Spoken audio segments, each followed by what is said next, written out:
Evening everyone. चलो देखो, last lecture याद है रहेगा अपन को मस्त तरह से तोड़ तरह से परमानेंट कैपिटल, फ्लक्चुएटिंग कैपिटल, भाई देखो दीदा तो कैपिटल जो है वो अपना प्रेफरेंस कैपिटल है, प्रेफरेंस डिविडेंड है। यहाँ पे जो रिटर्न है वो भी फिक्स होता है। यस, यहाँ पे क्या, यहाँ पे 4 राइट्स है, यहाँ पे कोई वोटिंग राइट ही नहीं, यहाँ पे कोई प्रेफरेंशियल राइट नहीं। यहाँ पे बोल दो प्रेफरेंशियल राइट है, बोल दो, या फिर आपने ऊपर लिख दिया ऑलरेडी 2 पॉइंट लिखे ना, वो प्रेफरेंशियल राइट है। यहाँ पे बोलोगे कंट्रोलिंग पावर है इनका, यहाँ पे कोई कंट्रोलिंग पावर नहीं, ये लोग को ओनर्स है। ठीक है, यहाँ पे रिस्क, यहाँ पे भी रिस्क है। ठीक है, यहाँ पे रिस्क है कि ये लोग रेसिडुअल पेमेंट है, यहाँ पे क्या बोलोगे, ये लोग रेसिडुअल पेमेंट हट, यहाँ पे सेफ कैपिटल हमारा। फिर आप क्या बोलोगे, 2 पॉइंट ऐसे हैं जो बहुत ही मस्त है, nature of investors and nature of capital. ठीक है, बोनस इश्यू, राइट इश्यू दोनों में कॉमन है। यहाँ पे कैपिटल अप्रिसिएशन, यहाँ पे कोई capital appreciation, face value market value दोनों में कॉमन है। हो गया, done everybody.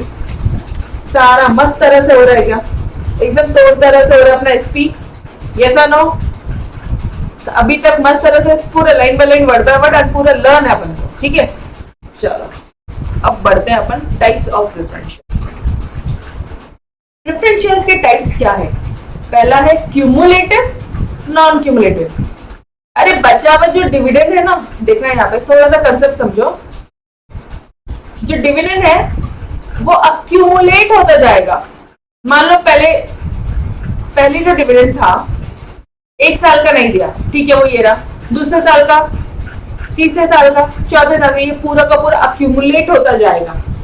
And non cumulative में यहाँ पे डिविडेंड अक्यूमुलेट नहीं होता है मैडम, लेकिन प्रेफरेंस शेयर्स को तो डिविडेंड मिलता है। अरे हाँ जी, जिस केसेस में लॉस हो जाता है ना, ठीक है, मान लो ऐसा सिचुएशन है जिसमें कंपनी ने डिविडेंड डिक्लेयर नहीं किया है प्रेफरेंस शेयर्स को, मतलब बहुत इमरजेंसी सिचुएशन आ गया है या फिर फिनेंशियल क्राइसिस आ गई। याद है आपको कल का एक पॉइंट याद आ रहा है कि फिनेंशियल क्राइसिस में जो प्रेफरेंस शेयर्स वाले हैं वो लोग क्लेम नहीं कर सकते कि आपने हमको डिविडेंड नहीं दिया। अरे भाई,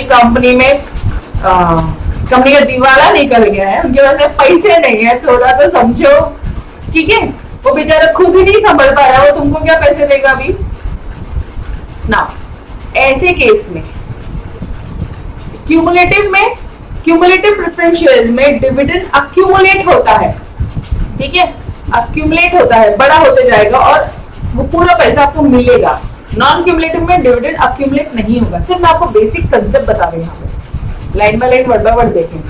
क्यूमुलेटिव में डिविडेंड अक्यूमुलेट होगा, नॉन क्यूमुलेटिव में डिविडेंड अक्यूमुलेट नहीं होगा। Is this point clear? बोलो ना फटाफट से। थर्ड, क्यूमुलेटिव में अक्यूमुलेट होगा, नॉन क्यूमुलेटिव में अक्यूमुलेट नहीं होगा। Done, yes. चलो कर ले line by line, word by word इसका।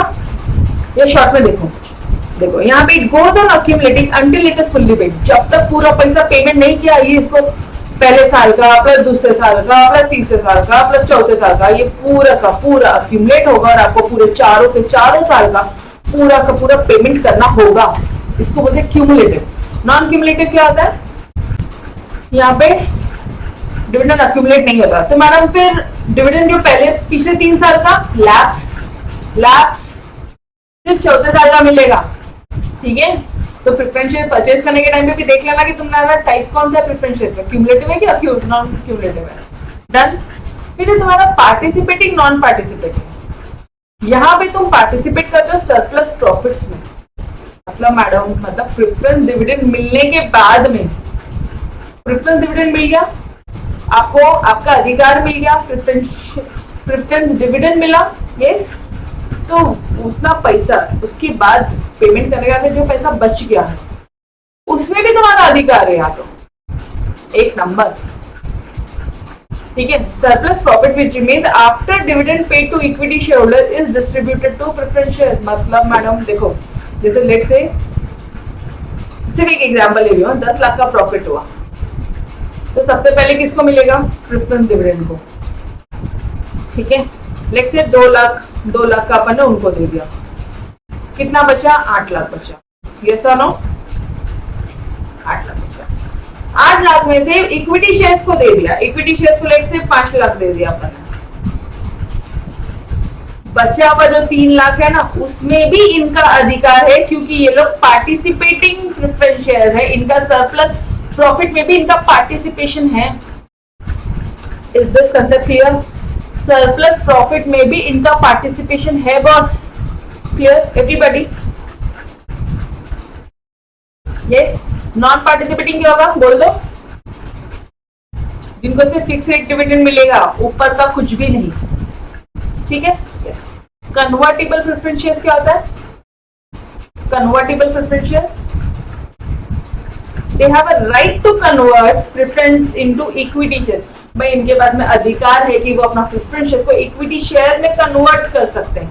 और नॉन कन्वर्टेबल कन्वर्ट नहीं कर सकते. रिडीमेबल क्या होता है? जिनको रीपेमेंट कर सकते हैं, जो रीपेबल है आफ्टर सर्टेन पीरियड. जैसे मान लो 20 साल बाद हम कंपनी आपका पैसा आपको रिफंड कर देगी, आपको रीपे कर देगी, आपको रिडीम कर देगी. रिफंड मत लिखना एग्जाम में, रीपे भी नहीं लिखना. क्या लिखोगे? रिडीम कर देगी. बट इरिडीमेबल क्या होता है? Which is not redeemable. Company आपको पैसा दे ही नहीं रही है. रिडीमेबल क्या होता है? Which is redeemed after certain fix period. अब मुझे बताओ कि आपको सारे पॉइंट्स में क्या कंटेंट रहेगा वो समझ में आया क्या? एवरीबॉडी? सिर्फ ऊपर ऊपर से क्या, अभी line by line word by word कुछ भी नहीं किया. क्यूमुलेटिव मतलब क्या? क्यूमुलेट होगा जब तक वो उसका फाइनल पेमेंट, मतलब पहले दूसरे तीसरे चौथे सारे साल का प्रेफरेंस डिविडेंड हमको मिलेगा अगर हमारा क्यूमुलेटिव प्रेफरेंस शेयर है तो. अगर नॉन क्यूमुलेटिव है तो पिछले सालों का लैप्स सिर्फ चौथे साल का मिलेगा. ठीक है. First point done. पार्टिसिपेटिंग क्या होता है? सरप्लस प्रॉफिट में हमारा पार्टिसिपेशन होता है. और नॉन पार्टिसिपेटिंग क्या होता है? नॉन पार्टिसिपेटिंग फिक्स रेट मिलता है बस, हमारा कोई सरप्लस प्रॉफिट में पार्टिसिपेशन है ही नहीं. इक्विटी शेयर को मिलेगा वहां. ठीक है. Convertible preference share equity share में कन्वर्ट हो सकते हैं, ये ऐसा उनके पास में अधिकार है, राइट है. They have a right to convert their shares into equity share. And non-convertible कोई अधिकार नहीं इक्विटी शेयर में convert. Redeemable, they are redeemed after, redeemed word use करोगे, आपको मतलब पता है ना बस. They are redeemed after certain specified period of time. और irredeemable क्या होता है? उनको रिडम्पशन नहीं किया जाता, उनका रीपेमेंट नहीं होता है. और ऐसे शेयर कंपनीज एक्ट में इश्यू करना अलाउड ही नहीं है. Irredeemable preference share companies act में इश्यू करना अलाउड है. Done everybody? हो गया. कंटेंट पॉइंट से ही हेडिंग से अंदर क्या लिखना है वो समझ में आ रहा है क्या? हेडिंग से अंदर क्या लिखना है ये समझ में आ रहा है? यस. चलो बस इतना ही पर्पस था मेरा. नाउ अब line by line word by word करते हैं. Cumulative preference shares are shares on which dividend goes on accumulating until it is fully paid. यहाँ पे डिविडेंड अक्यूमुलेट होता रहता है जब तक इसका फुल्ली पेड नहीं होता. तो कौन सा आंसर लाइन लिखोगे? ये लाइन को मार्क कर लो, बस इसको मार्क कर ले तो सब याद आ जाएगा. ठीक है. If dividend is not paid in more than one or more years due to inadequate profits, then this unpaid dividend gets accumulated and is paid when company performs well. मान लो 4 साल कंपनी लॉस में थी, ठीक है, 4 साल का नहीं मिलेगा. 5वें साल कंपनी ने अच्छा पिक पकड़ा है, बूम पे है कंपनी. ठीक है. 5वें साल कंपनी अच्छा परफॉर्म कर रही है तो 5वें साल आपको पूरे 5 साल का मिलेगा. In 5th year you will get first, second, third, fourth, 5th 5 साल का मिलने वाला. Is this concept clear? Arrears of dividend are paid before making payment to equity share. यार ये तो फोकट वाली लाइन है. प्रेफरेंस शेयर को डिविडेंड का मिलता है इक्विटी शेयर के पहले, लेकिन जो पिछले 4 साल का देना बाकी है, पिछले ऑल 4 इयर्स ना, ऑल 4 इयर्स, या लेट्स से अभी अपना रिसेंट एग्जांपल क्या था, ऑल 5 इयर्स ना, ऑल 5 इयर्स का जो पेमेंट है वो पहले होगा. और अगर कुछ बच गया उसके बाद तो इक्विटी वालों को मिलेगा. ये पॉइंट यहाँ पे मोस्ट इंपॉर्टेंट है. मान लो 5 साल का पैसा बचा, ठीक है, 5 साल का 10 लाख में से 8 लाख या मान लो 10 लाख का 10 लाख पूरा इनको चला गया और कुछ नहीं बचा तो इक्विटी वालों को कुछ भी नहीं मिलेगा. पूरे 5 साल का पहले देना पड़ेगा प्रेफरेंस शेयर, बाद में बचा कुछ इक्विटी को. ठीक है. प्रेफरेंस वर्ड है तो preference share are always cumulative unless otherwise stated in the AOA. जब तक आर्टिकल ऑफ एसोसिएशन, ये एओए क्या मैम नोट्स में हर एक जगह ये EQ क्या है? EQ इक्विटी है, S और ये कैपिटल H शेयर होल्डर्स है, और स्मॉल h क्या है? शेयर्स है।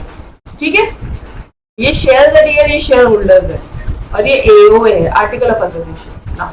प्रेफरेंस शेयर्स जो होते हैं ना, वो हमेशा क्यूमुलेटिव होते हैं unless otherwise stated in the AOA।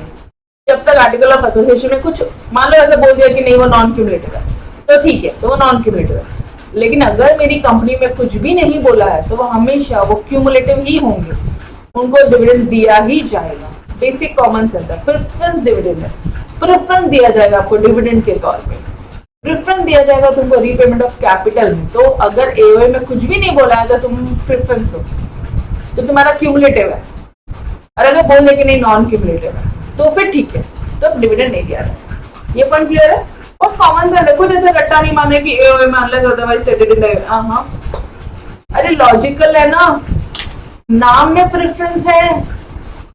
तो अगर एओए चुप बैठा कंपनी का, एओए मुंह बंद करके बैठा, एओए में कुछ भी नहीं बोला है कि वो डिविडेंड क्यूमुलेटिव है, जो प्रेफरेंशियल है वो क्यूमुलेटिव प्रेफरेंशियल है या नॉन क्यूमुलेटिव, क्या मानोगे उसको?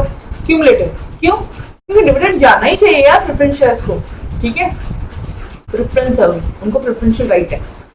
और अगर ए में बोला है कि नहीं वो नॉन क्यूमुलेटिव है तो फिर चलेगा, तो तुमको डिविडेंड नहीं मिलेगा, 5वें साल का ही मिलेगा, पिछले 4 साल का लैप्स हो जाएगा। Done everybody?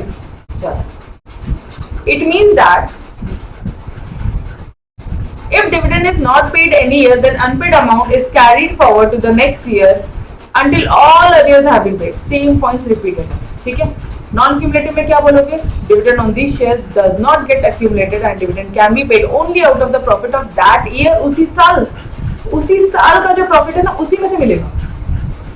उसी साल का प्रॉफिट मिलने वाला है, उसी साल का डिविडेंड मिलने वाला है, पिछले सालों का लैप्स होने वाला है। राइट टू क्लेम, और तुम मांग भी नहीं सकते, क्लेम नहीं कर सकते हो। Right to claim dividend will lapse if company does not make profit in that particular year.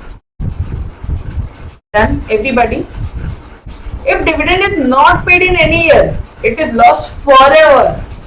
जिंदगी भर के लिए, हमेशा के लिए लैप्स हो जाएगा। अगर मान लो किसी साल में नहीं दिया, लाइफ टाइम फॉरएवर आपको लैप्स हो जाएगा। डन? देखो बताओ, सिर्फ ऊपर का पॉइंट लिख के तुम अपने आप ये पॉइंट लिख सकते हो? नहीं लिख सकते हो, सिर्फ एक बार आंसर रीड करना है, दैट्स इट यार। कुछ भी बहुत ज्यादा से स्ट्रेस नहीं लेना है कि रट्टा मारना नहीं। यस और नो, पॉइंट हेडिंग बोल के समझ में आ रहा अंदर लिखना क्या है। ठीक है, पार्टिसिपेटिंग में क्या बोलोगे? शेयर होल्डर्स, इसको अच्छे से पढ़ना, shareholders are entitled to participate in the surplus profit besides preferential dividend. Preferential dividend देने के बाद में जो बचा हुआ प्रॉफिट है ना, उसमें भी हमारा अधिकार है। The surplus profit which remains after dividend paid to equity shares is distributed to preferential. Equity को देने के बाद में भी अगर कुछ बच जाता है तो हमारा उसमें भी पार्टिसिपेशन रहेगा। This is known as participating. अभी पार्टिसिपेटिंग वर्ड से ये मत समझना कि हाँ कंपनी के मैनेजमेंट में पार्टिसिपेट कर रहे हैं, नहीं रे भाई। प्रेफरेंस शेयर होल्डर का कोई ये नहीं है, पार्टिसिपेशन में उनका कुछ रोल ही नहीं है, उनका सिर्फ पैसे मिलने में ज्यादा से ज्यादा रोल है। Done everybody? क्लियर? इनका सिर्फ पैसा आने में इनका ज्यादा मेन है। डिविडेंड आया क्या, कैपिटल का अमाउंट मिला क्या, रिपेमेंट हुआ क्या कैपिटल का, इक्विटी को देने के बाद में भी कुछ बचा है तो वो भी मुझे भी चाहिए। This is known as participating. ठीक है, तो समझ में आया पार्टिसिपेटिंग प्रेफरेंस शेयर? डन?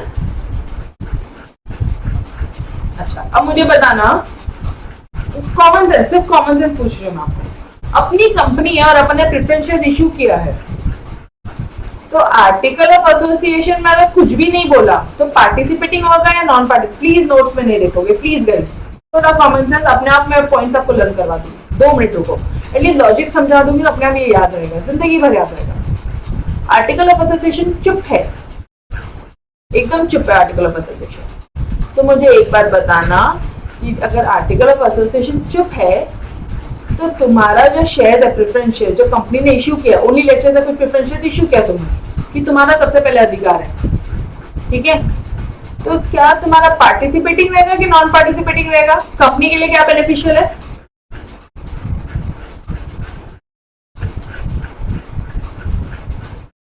क्या बेनिफिशियल है कंपनी के लिए? पार्टिसिपेटिंग शेयर बेनिफिशियल है या नॉन पार्टिसिपेटिंग बेनिफिशियल है?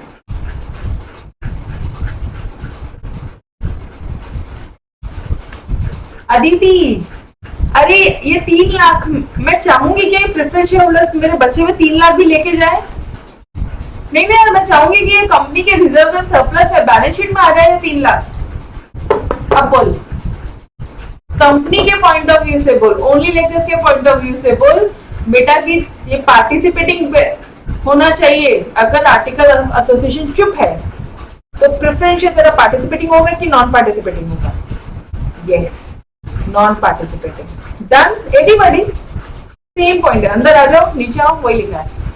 Preference shares are deemed to be non-participating if there is no clear provision in the event.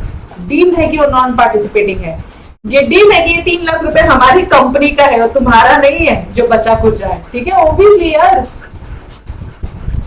these shareholders are entitled to fixed rate of dividend prescribed at the time of issue. और जो तुमको बोला था ना 10% preference shares, उतना ही dividend मिलेगा तुमको, बाकी एक्स्ट्रा का नहीं मिलेगा, ठीक है? कन्वर्टिबल, यहाँ पे क्या बोलोगे? ये सिंपल सा है, these shareholders have right to convert their preference shares into equity shares. इनके पास अधिकार है कि अपने शेयर्स को प्रेफरेंस को इक्विटी में कन्वर्ट कर लो। Conversion takes place within a certain fix period, कुछ फिक्स पीरियड में कन्वर्ट होगा, ठीक है? नॉन कन्वर्टेबल, कन्वर्ट नहीं हो सकते। these shares can not be converted into equity share, simple सा पार्ट है। रिडीमेबल में क्या बोलोगे? these shares which can be redeemed after certain fixed period of time. एक कुछ फिक्स पीरियड के बाद हम कंपनी उनका रीपेमेंट करेगी। ये सारे जो पॉइंट है ना कंपनी के अंदर से सोचना। रिडीमेबल कौन रिडीम करता है? कंपनी रिडीम करती है, ठीक है? तो these shares which can be redeemed after certain fixed period of time. A company limited by shares if authorized by AOA issues redeemable preference shares. Basic common sense, irredeemable तो तुम issue कर ही नहीं सकते हो। कंपनीज एक्ट ही तुम्हारे against में बैठा है, तो कंपनी इशू कर करके कौन सा करेगी? रिडीमेबल ही तो करेगी। तो मुझे बताओ, क्या ये पॉइंट को याद करना बहुत ज्यादा सा टेक्निकल है क्या? समझ में आया? आप इररिडीमेबल शेयर्स, प्रेफरेंस शेयर्स आप इशू कर ही नहीं सकते हो, अदरवाइज वो इक्विटी हो जाएंगे ना लंबे टाइम के लिए। तुम लाइफ टाइम के लिए मांग रहे हो पैसा, तो इक्विटी और प्रेफरेंस में डिफरेंस ही क्या रहा? यस और नो? तो अपन इररिडीमेबल प्रेफरेंसेस इशू नहीं कर सकते market. As per section 55 of the Companies Act 2013, a company cannot issue irredeemable preference shares. These shares which are not redeemable and payable only on the winding up of the company, ये share होते हैं irredeemable। तो मुझे एक बात बताओ,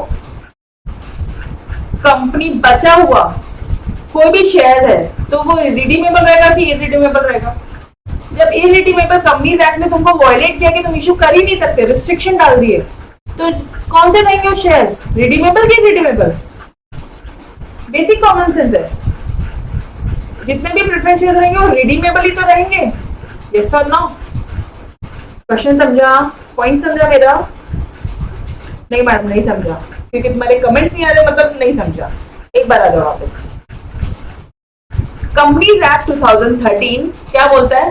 as per section 55 of the companies act 2013, A company cannot issue irredeemable ऐसे preference share जिनका रीपेमेंट नहीं होगा।